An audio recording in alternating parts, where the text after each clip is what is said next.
Di hari Minggu yang berawan dan langit selalu meneteskan air hujan kemarin, kami kedatangan tamu spesial berbarengan.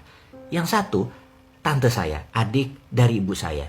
Yang satu lagi, tante dari istri saya, adik dari ibu istri saya. Kedua tante tersebut memiliki sesuatu yang gak umum, yang unik di dalam strategi menjalankan kehidupan ekonomi keluarganya mereka masing-masing.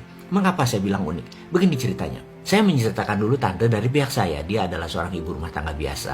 Orangnya agak nyeni, mudah bergaul dan cantik. Di masa SMA-nya dia adalah primadona sekolah dan di komplek rumah yang dulu dia pujaan banyak pria di masanya. Pergaulannya luas, bisa dibayangkan gaya hidup wanita cantik seperti tante saya ini bukan? Mobil pasti punya, dandanannya pasti ngejreng dan banyak hal yang memerlukan biaya yang tidak sedikit. Suaminya pegawai biasa.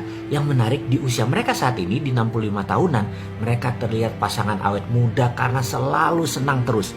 Apa resepnya mereka bisa memiliki gaya hidup mewah namun hanya berangkat dari seorang pegawai biasa? Saya ingatkan sekali lagi, di awal pernikahan mereka sewaktu saya masih kecil tentunya, mereka menabung menyicil rumah di bilangan Tebet, Jakarta Selatan.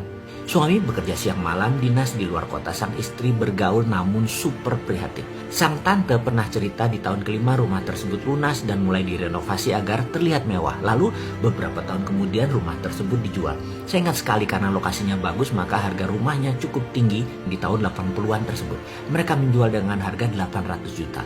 Lalu mereka membeli rumah di daerah bilangan Pejaten seharga 400 juta dan sisanya 400 juta di deposito, beli mobil jalan-jalan. Hidup senang selalu mereka itu.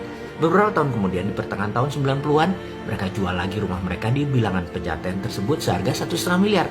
Saya ingat sekali semuanya karena saya menjualkannya kepada sahabat saya yang baru menikah dan tertarik dengan rumah tersebut. Lalu mereka beli rumah di bilangan Cinere, harganya sekitar 800 juta. Yang 700 juta mereka menikmati hidup mereka, beli mobil, deposito, jalan-jalan, itu aja kerja mereka. Dan ketika tahun 2000-an awal, di tahun 2002 kalau nggak salah, mobil dan lainnya mulai menipis harta mereka. Dan apa yang mereka lakukan? Mereka menjual rumah di Cinere tadi, saya ingat harganya 2,7 miliar. Dan di tahun 2003 awal mereka pindah ke Bali.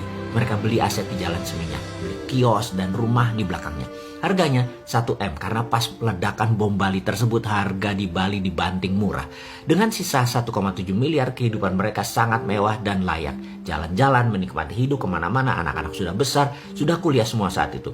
Tabungan kendaraan layak, kios disewakan. 8 tahun kemudian tabungan mereka juga mulai menipis. Apa yang mereka lakukan?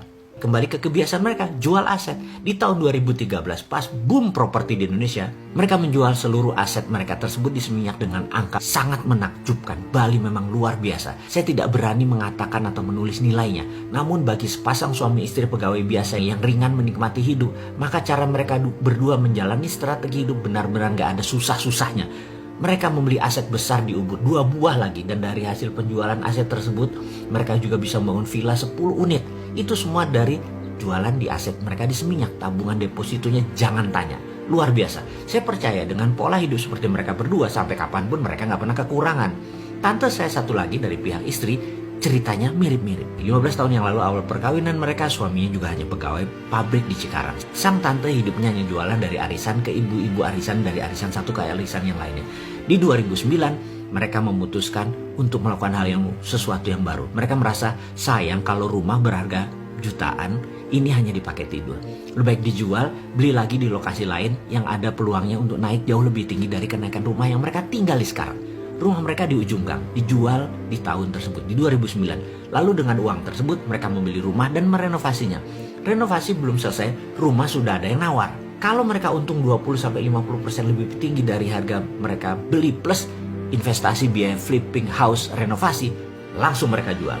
Pindah rumah lagi, beli rumah lagi, renovasi lagi. Dan sahabat, dalam waktu 11 tahun mereka sudah pindah 8 kali. Mereka percaya menjual rumah yang ditinggali jauh lebih cepat laku karena secara psikologis rumahnya terlihat cantik dan hidup. Karena itu mereka selalu menjual rumah yang mereka tinggali.